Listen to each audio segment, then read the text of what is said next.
खजान अभी सर आगे है, वो कहानी अभी आगे है। चलिए,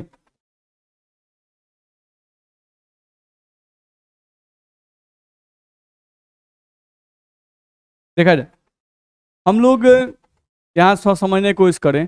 जैसे हम लोग N1 N2 रूल लगाकर, नहीं, N1 N2 रूल लगाकर हम लोग मॉलिक्यूल का स्ट्रक्चर खींच रहे थे। और N1 N2 रूल जो है ये हम लोग किसने बताया था? लेविस साहब ने। और लेविस का रूल किसके लिए है? ऑस्टक रूल पे लागू होता है, ध्यान रखना है। तो थोड़ा सा ये समझना है हम लोग को यहाँ से बात की, जो किसी भी अणु में, यदि केंद्रीय परमाणु, किसी भी अणु में अगर केंद्रीय परमाणु अष्टक नियम का पालन नहीं करता है तो वैसे अणुओं का संरचना लेविस के संरचना नियम के आधार पर नहीं लिखा जा सकता है। ये पॉइंट ध्यान रखना होगा। हम लोग यहाँ से एक पॉइंट बोल रहे हैं जो ध्यान रखना है। ये बोल रहा है कि यदि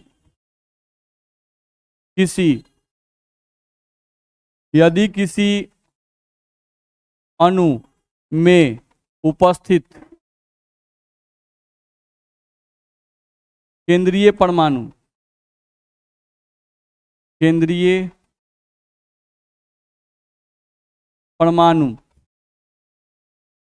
लेविस के अष्टक नियम का पालन, लेविस के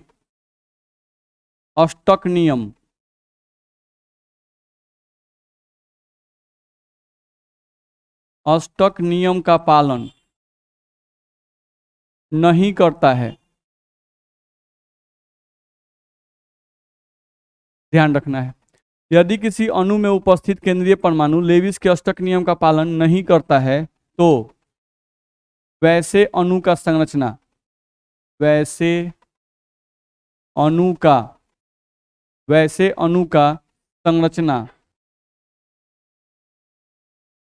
लेविस के नियमानुसार, लेविस के संरचना नियम के अनुसार, लेविस के संरचना नियम के आधार पर नहीं लिखा जा सकता है, नहीं लिखा जा सकता है। ये कह रहा है कि यदि किसी अणु में उपस्थित केंद्रीय परमाणु लेविस के अष्टक नियम का पालन नहीं करता है तो वैसे अणु का संरचना लेविस के संरचना नियम के आधार पर नहीं लिखा सकता है। नहीं, लेविस का अगर हम लोग बात करते हैं यहाँ पर लेविस का संरचना नियम, नहीं, तो लेविस के संरचना नियम का मतलब क्या हुआ? N1 N2 क्या होता है? N1 N2 जो आप लिखते हो वो होता है, ठीक है। तो जैसे आप एग्जाम्पल बहुत सारा जानते हो, मान लो आपको एग्जाम्पल दिया गया PCl5 का, नहीं, तो PCl5 में आप देखोगे तो फास्फोरस जो है वो लेविस के अष्टक नियम का पालन नहीं करता है, क्योंकि आप PCl5 लिखोगे तो P, यहाँ पर क्लोरीन, यहाँ पे क्लोरीन, यहाँ पे क्लोरीन और यहाँ पे क्लोरीन मान लो, नहीं, तो एक और क्लोरीन डाल लो, तो यहाँ से आप देखोगे तो आपके पास कितने क्लोरीन हो गए? 5। तो देख लो, 1 बॉन्ड, 2 बॉन्ड, 3 बॉन्ड, 4 बॉन्ड और ये 5 बॉन्ड। अब इस केंद्रीय परमाणु के पास इलेक्ट्रॉन गिनो तो कितने हो जाएंगे? 10, क्योंकि एक बॉन्ड में 2 इलेक्ट्रॉन होते हैं, तो 5 बॉन्ड में कितने इलेक्ट्रॉन होंगे? 10। तो यहाँ पे इलेक्ट्रॉन क्या आ गया? 10। तो क्या जो फास्फोरस है ये लेविस के ऑक्टेट रूल को फॉलो कर रहा है? नहीं, तो हम लिख दिए not follow octet rule, not follow octet rule, ये अष्टक नियम का पालन नहीं कर रहा है। तो अगर ये अष्टक नियम का पालन नहीं कर रहा है तो इसका स्ट्रक्चर N1 N2 नियम से नहीं लिखा जाएगा। नहीं, हम लोग कहा जा रहा है कि इस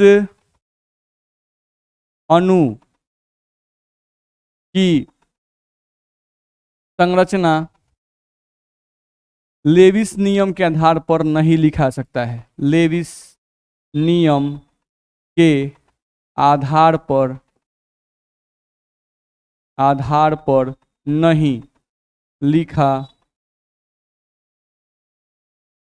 जा सकता है। समझ दिक्कत है? तो चेक कर लीजिए, देख लीजिए एक बार इसको चेक करके। चलो चेक करते हैं। हम लोग को दिया क्या हुआ है? PCl5, नहीं, तो हम लोग N1 N2 रूल तो जानते ही हैं भाई, N1 निकालते हैं इसका पहले, नहीं, तो फास्फोरस का वैलेंस इलेक्ट्रॉन 5, क्लोरीन का होता है 7, तो 7 × 5 = 35, कितना आ गया? अब N2 निकालते तो N2 का मतलब बताया गया 2 गुना हाइड्रोजन एटम प्लस 8 गुना दूसरे एटम, कितने हैं बाबू 6, तो 8 छक 48। N3 निकालते तो N2 माइनस N1 करते, N2 का वैल्यू कितना है 48 माइनस कितना आएगा 40, वैल्यू कितना आया 8। यहां से बॉन्ड्स निकालते तो बॉन्ड्स आ जाते 8/2 बराबर कितने आ गए 4। तो अब बताओ कि PCl5 में बॉन्ड क्या 4 होते हैं, बॉन्ड तो 5 होते हैं, नहीं तो यहाँ पर तो यहीं गड़बड़ा गया, बस में आ रहा है। तो ये भी ध्यान में होना चाहिए कि हम लोग जो N1 N2 रूल पढ़ते हैं, ये N1 N2 रूल क्या जितने भी अणु हैं उन सभी अणुओं के बॉन्ड निकालने के लिए सही है, नहीं, वैसे अणुओं के लिए सही नहीं है जिसमें केंद्रीय परमाणु 4 से ज्यादा बॉन्ड बनाता है।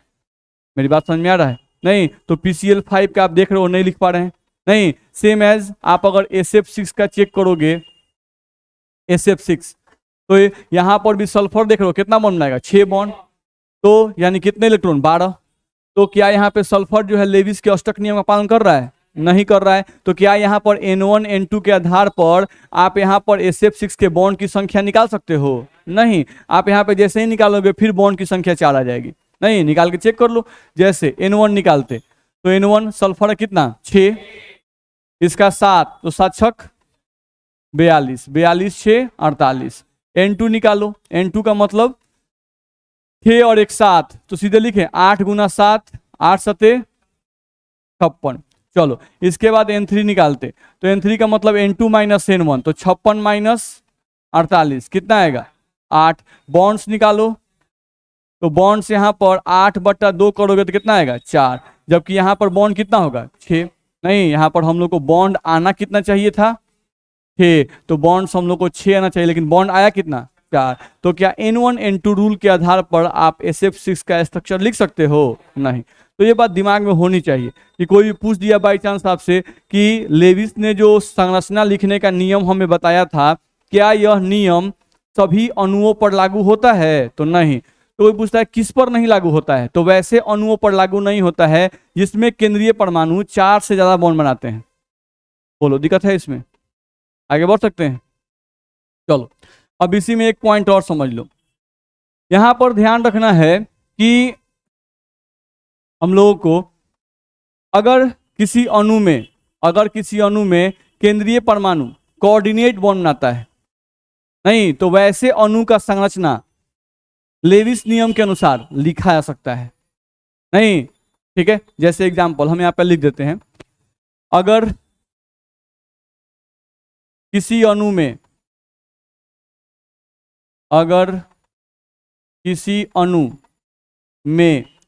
केंद्रीय परमाणु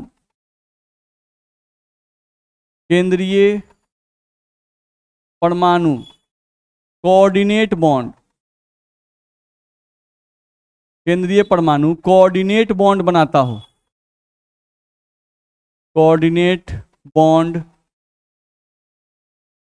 हो, तो वैसे अणु का संरचना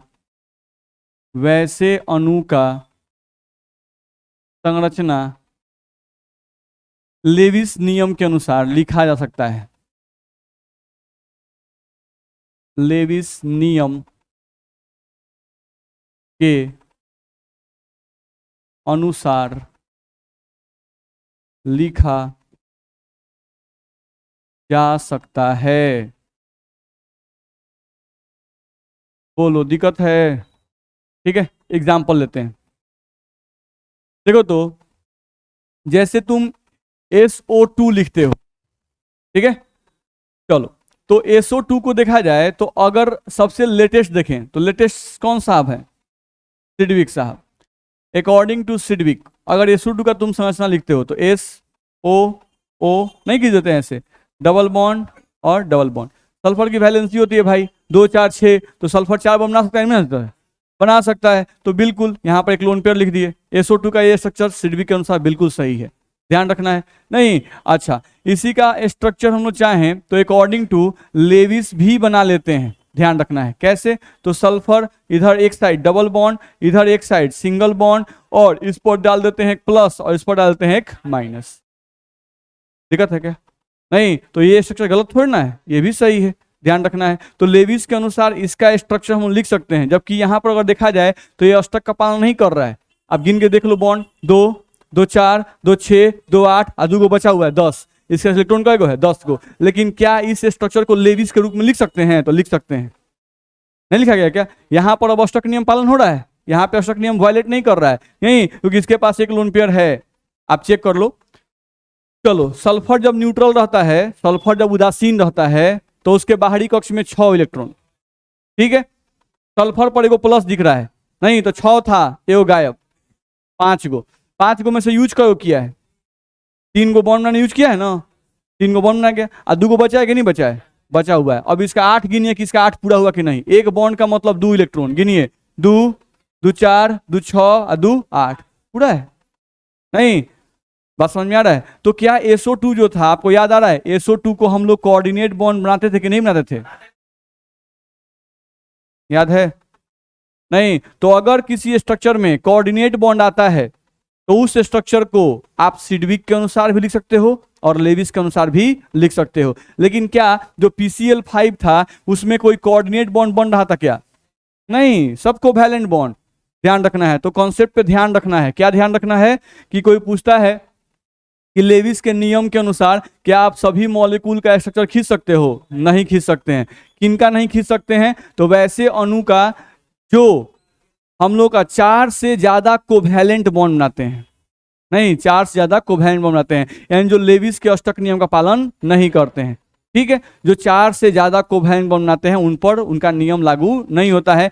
उन अणु का स्ट्रक्चर हम लोग लेविस के नियम के अनुसार नहीं लिख सकते हैं।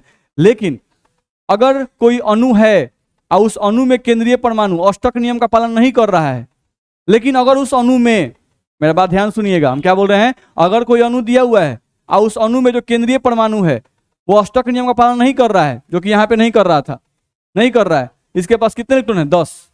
इस स्ट्रक्चर में इसके पास कितने इलेक्ट्रॉन है? 10। नहीं, अष्टक नियम का पालन नहीं कर रहा है, लेकिन क्या इस मॉलिक्यूल को आप किसी और रूप में, कोऑर्डिनेट के रूप में लिख सकते हो? तो लिखे हैं, हम लोग जानते हैं कोऑर्डिनेट के फॉर्म में इसको लिखा जा सकता है। तो अगर किसी अणु का स्ट्रक्चर दिया हुआ है और अगर उसको आप कोऑर्डिनेट फॉर्म में भी लिख सकते हो, इसका मतलब हुआ कि उस संरचना को आप लेविस फॉर्म में भी लिख सकते हो। ध्यान रखना है। मेरा बात दिमाग में गया? नहीं, तो ये बात हम लोग को ध्यान में रखना होगा। बोलो, आगे बढ़ सकते हैं? आए XCO4 नहीं, उसमें हम लोग बना सकते हैं उसमें कोऑर्डिनेट बॉन्ड, देखा जाए, देख लीजिए, चेक कर लीजिए। XCO4 आ गया तो XC, अगर सिडविक के अनुसार खींचेंगे तब तो double bond, double bond, double bond और डबल बॉन्ड ये एग्जिस्ट करेगा। नहीं, क्योंकि सिडविक कहते हैं कि भाई इसके आउटर मोस्ट ऑर्बिट कितना इलेक्ट्रॉन होता है? 8। नहीं, 8 होता है, इसके पास मैक्सिमम 8 और जोड़ा इलेक्ट्रॉन हो सकता है, तो ये मैक्सिमम 8 बॉन्ड बना सकता है, बना भी रहा है। 2 2 4 2 6 और 2 8, उस हिसाब से इसमें इलेक्ट्रॉन कितने हो गए? 16 इलेक्ट्रॉन हो गए। ध्यान रखना है। अब हम लोग को ध्यान रखना है कि जो हम लोग का जेनन है, क्या इसको हम कोऑर्डिनेट के फॉर्म में लिख सकते हैं? तो लिख सकते हैं। ध्यान रखना है कैसे, देखो, XC नहीं, अगर हम लोग को देखा जाए तो यहाँ पे चारों का चारों कोऑर्डिनेट बॉन्ड बनाना पड़ेगा।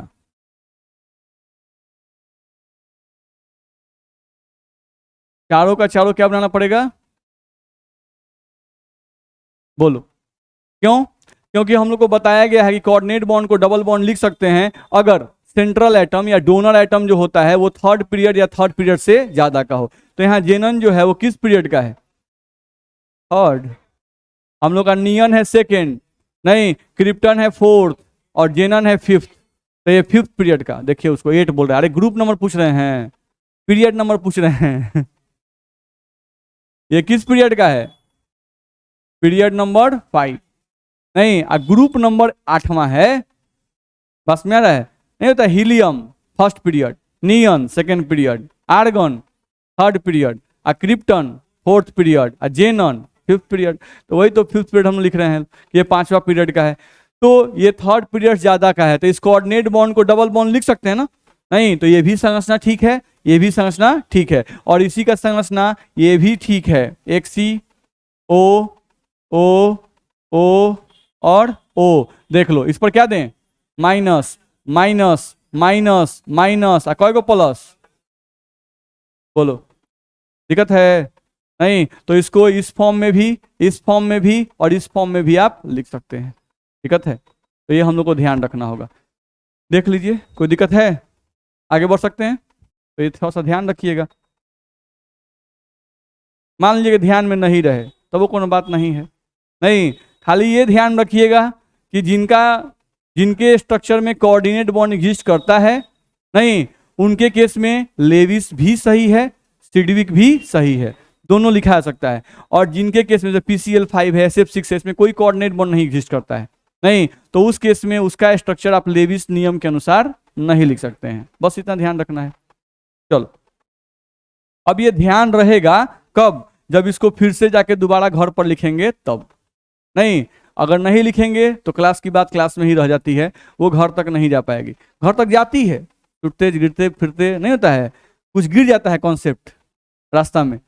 नहीं, बात समझ में आ रहा है? देखिए उसको, वो अभी पूरा लपेट दिया। सीधा बैठो, तुम ही करेंगे दहा, ईश्वर थोड़ी ना कर रहे हैं। पूरा आराम से, जो नहीं ऐसे रिलैक्स हो कॉन्सेप्ट घोटिएगा ना, काम घबरा जाएगा। बात समझ में आ रहा है? ठीक है। एक तो हैबिट है, जैसे क्लास में आप लिखते नहीं है, नहीं, क्लास में आप लिखते नहीं है, लेकिन कोशिश करना चाहिए कि हम लिख लें। जैसे शॉर्ट फॉर्म में भी लिख लीजिए, लेकिन लिख दीजिए।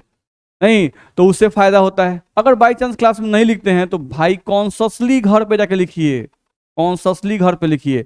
ऐसे उस टाइम लिखते हैं तो ज़्यादा फायदा करता है मेरे हिसाब से। आप क्लास के टाइम पर ही अगर लिखते हो, नहीं, भले हम लोग PDF भेज देते हैं, वो ठीक है, आपके मेरे पास सहूलियत है, आपको भेज दी, लेकिन जब पहले व्हाइट बोर्ड था तो बच्चे लिखते थे ना। नहीं, तो लिखना चाहिए। बस में आ रहा है? ठीक है। हाँ, अब हम ये कहते हैं कि जो बच्चा यहाँ पे लिख लेता है उसको एक बार और जरूर लिखना चाहिए, कम से कम 2 बार। नहीं, बात मान गया, टाइम अगर नहीं है, टाइम निकालिए कि 2 बार लिख लें, हर एक सब्जेक्ट में याद डालिए। अगर आप 2 बार लिख लेते हैं ना, बहुत लंबा टाइम याद रहता है, बहुत लंबा टाइम। पहली बार जब क्लास में लिखते हैं फास्टली लिखिए, नहीं कुछ छूट भी गया तो कोई बात नहीं है, PDF तो आने वाला है, नहीं, लेकिन कुछ लिखिए, लिखने से आपके दिमाग में ग्रिप बढ़ता है, पहला बात। दूसरा, जब PDF चला गया, नहीं, अब रुक के लिखिए, आराम से लिखिए, उसका फेयर कीजिए, ढंग से बनाइए, सोचिए कुछ और इसमें बात ऐड कर सकते हैं क्या, कुछ क्लास में ऐसा बात बोला गया था क्या जो हमको इसमें ऐड करना चाहिए था, क्योंकि हम दोबारा जब कॉपी खोलें तो ऐसा नहीं कि हमको दिक्कत हो। नहीं, तो थोड़ा सा ऐड करके समझ के लिखिए। बहुत लंबा टाइम एग्जिस्ट करता है भाई, एकदम पर्सनल एक्सपीरियंस से बता रहे हैं, बहुत लंबा टाइम वो एग्जिस्ट करने लगता है। बहुत लंबे टाइम का जब कोई बात कोई पूछेगा ना, आप रिवीजन नहीं भी किए हैं तो याद रह जाता है वो। लिखना ये बहुत बड़ा पावर है, ध्यान रखिएगा। अब आपके ऊपर है, मेरा काम है बताना, आप अपना करिए नहीं करिए उसमें मेरा डिपेंड नहीं करता है। चलिए ध्यान दिया जाए। अगला हम लोग का इसमें आता है, अब हम लोग पढ़ते हैं valence shell electron pair repulsion theory. अगला आपका टॉपिक आता है, ध्यान रखना है। वैलेंस शेल इलेक्ट्रॉन पेयर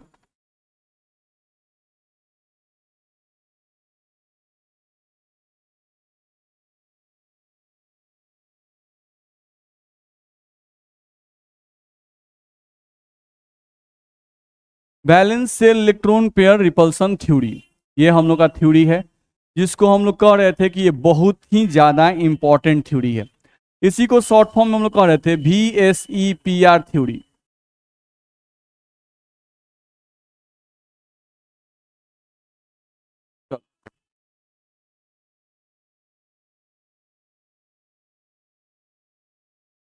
इसी को हिंदी में हम लोग कहें तो हम लोग अभी बोल रहे थे इसको संयोजकता कक्ष।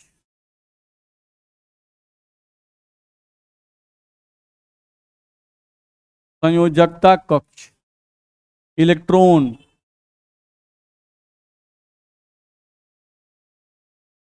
विकर्षण सिद्धांत।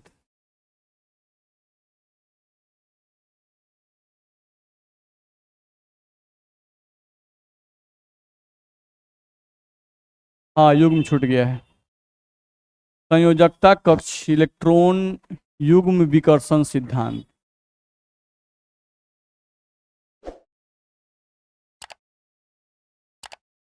चलिए, तो ये हम लोगों का है थ्योरी।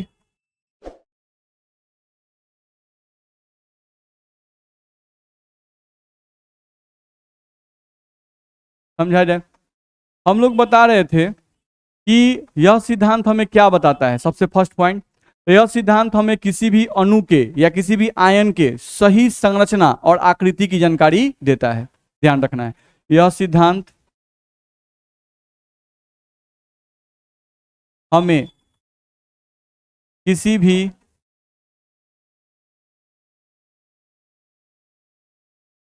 अणु या आयन के सही संरचना और आकृति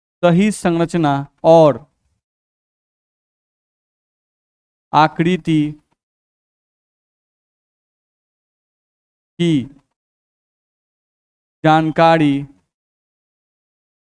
प्रदान करता है, ध्यान रखना है।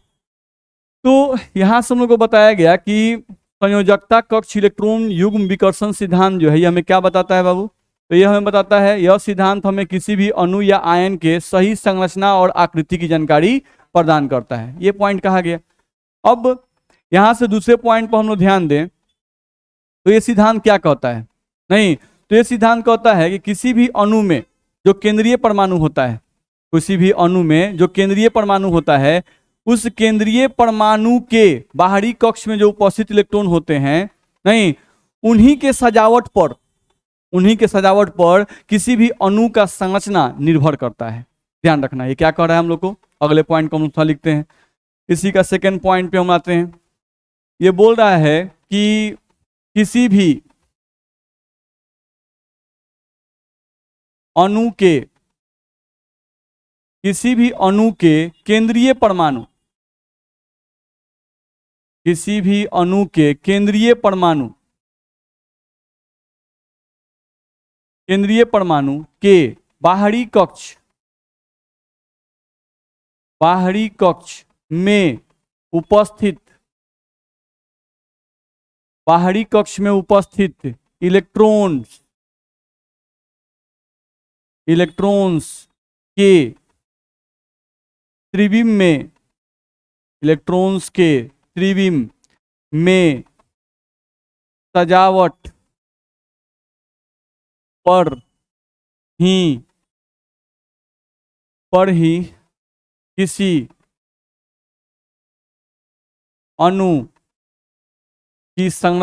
किसी अणु की संरचना निर्भर करती है।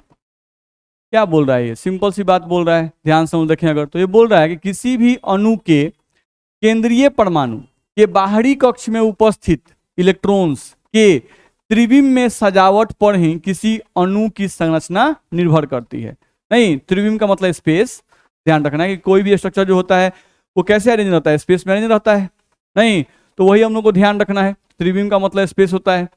चलो, अब ये क्या कहता है? ये तो समझ में आ गया कि किसी भी अणु में जो केंद्रीय परमाणु है वही बड़ा इंपॉर्टेंट है, उसी को पकड़ना है। नहीं, उस परमाणु के केंद्रीय परमाणु के किसको पकड़ना है? बाहरी कक्ष इलेक्ट्रॉन को पकड़ना है, ठीक है। कोई भी अणु का अगर संरचना लिखना है तो क्या पकड़ना है? केंद्रीय परमाणु। केंद्रीय परमाणु का कौन सा इलेक्ट्रॉन? बाहरी कक्ष का इलेक्ट्रॉन, ठीक। अब ये मेन थ्योरी इसका क्या है? नहीं, BSc-PR थ्योरी का मेन सिद्धांत क्या है? अब उसका मेन सिद्धांत पे आते हैं। ये कहता है कि किसी भी अणु के केंद्रीय परमाणु, किसी भी अणु का जो केंद्रीय परमाणु होता है वो अपने बाहरी कक्ष के इलेक्ट्रॉन को स्पेस में ऐसे सजाता है कि उनके बीच में लगने वाला विकर्षण न्यूनतम हो। उनके बीच में लगने वाला विकर्षण क्या हो? न्यूनतम हो। पहले लिखते हैं फिर समझते हैं, देखा जाए। ये बोल रहा है किसी भी अणु के केंद्रीय परमाणु, किसी भी अणु के केंद्रीय परमाणु, किसी भी अणु के केंद्रीय परमाणु अपने बाहरी कक्ष के इलेक्ट्रॉन को, अपने बाहरी कक्ष के इलेक्ट्रॉन्स को त्रिविम में, बाहरी कक्ष के इलेक्ट्रॉन्स को त्रिविम में ऐसे सजाते हैं, ऐसे सजाते हैं कि उनके बीच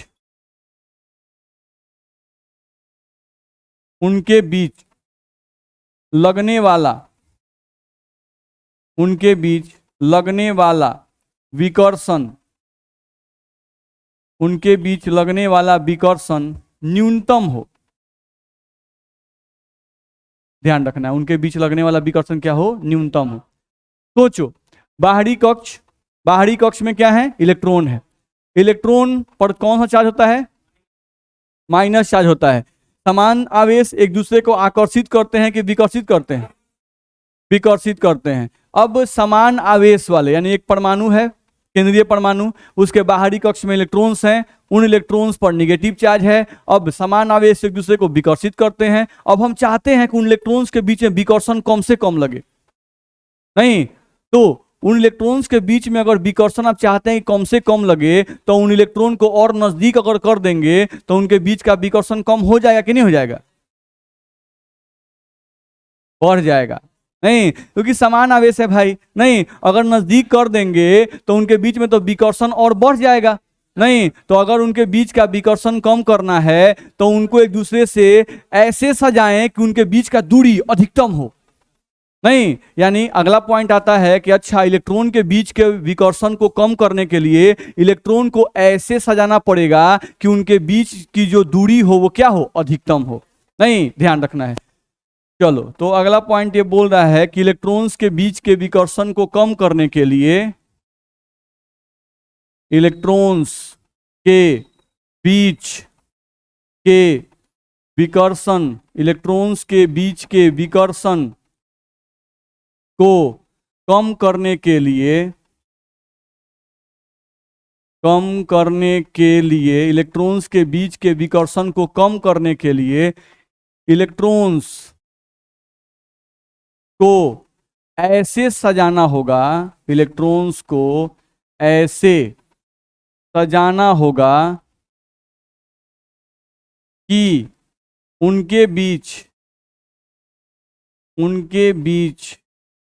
लगने वाला, उनके बीच लगने वाला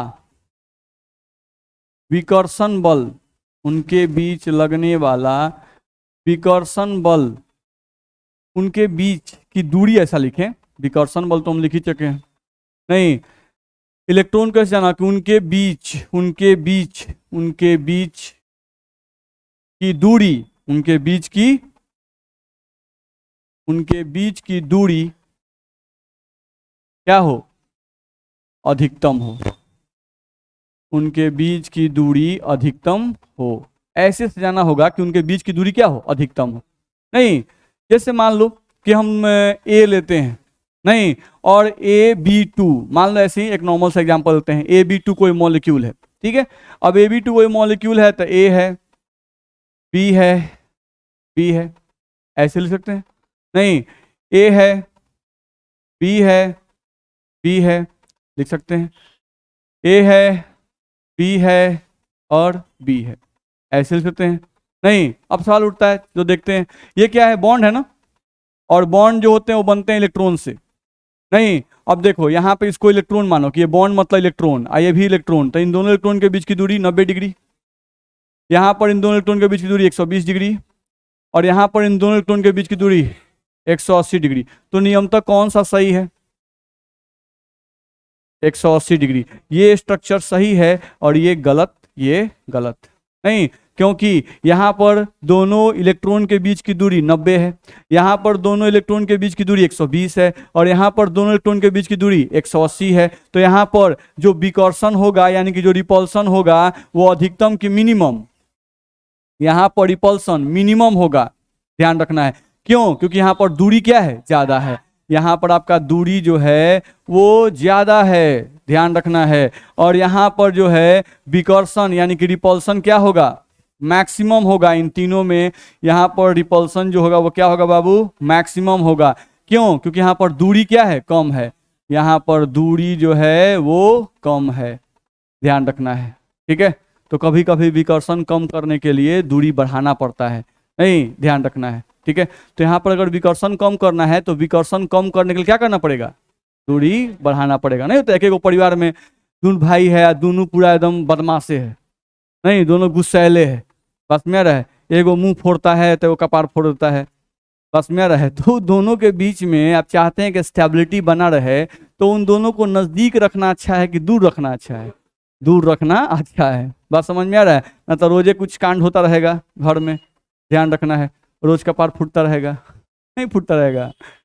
चलिए, तो ये आप लोग समझते हैं। तो यहाँ पर भी वही काम हो रहा है, तो ये स्ट्रक्चर सही है और ये क्या है, गलत है। ये बात समझ में आ रहा है? तो अब सोचिए क्या हम लोग पढ़ रहे थे, थ्योरी का नाम क्या था, संयोजकता कक्ष, इलेक्ट्रॉन युग्म, विकर्षण सिद्धांत। नहीं देखते हैं, तो संयोजकता कक्ष मतलब बाहरी कक्ष, नहीं, इलेक्ट्रॉन युग्म यानी कि बाहरी कक्ष में उपस्थित इलेक्ट्रॉन, नहीं, विकर्षण सिद्धांत यानी एक्चुअली ये क्या है, विकर्षण का सिद्धांत है। नहीं, तो इसका मेन थ्योरी क्या हुआ कि कोई भी अणु आपको दिया है, उस अणु में जो केंद्रीय परमाणु है, उस केंद्रीय परमाणु के जो बाहरी कक्ष हैं, उन बाहरी कक्ष के इलेक्ट्रॉन अपने आप को ऐसे सजाते हैं कि उनके बीच में लगने वाला विकर्षण क्या हो, न्यूनतम हो। विकर्षण कम करने का उपाय क्या है कि उन इलेक्ट्रॉन्स के बीच की दूरी क्या हो, ज्यादा हो। परेशानी है? नहीं, इसी आधार पर किसी का भी स्ट्रक्चर निर्भर करता है। अब जैसे यही ना केंद्रीय परमाणु है, अब यही केंद्रीय परमाणु यहाँ पर देख रहे हो, ये केंद्रीय परमाणु अगर अपने इलेक्ट्रॉन को, एगो इलेक्ट्रॉन को इधर रखे, एगो इलेक्ट्रॉन को इधर रखे, नहीं, तबे ना एगो बी इधर से अटैक करेगा, एगो बी इधर से अटैक करेगा।